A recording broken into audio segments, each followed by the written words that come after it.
Welcome to Kenton's videos. Enjoy the video. You begin by confirming the widget type and where it lives. This matters because interactive widgets and shortcuts remove differently.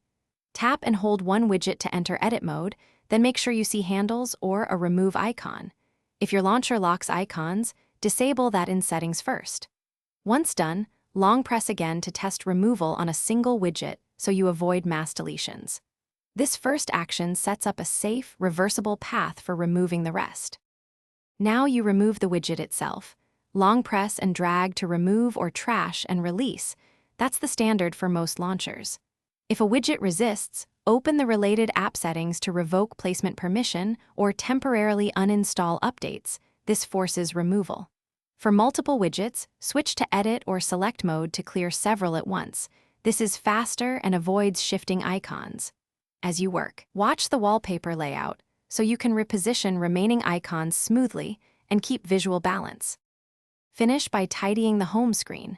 Move icons into gaps or apply a new wallpaper to refresh composition. If a widget reappears after removal, clear the launcher cache and reboot your device. This removes cached layouts and stops recreation. Make sure the source app isn't set to recreate widgets on update. Uninstalling or disabling the app prevents recurrence. If nothing else works, reset home settings or switch launchers. This clears stubborn instances.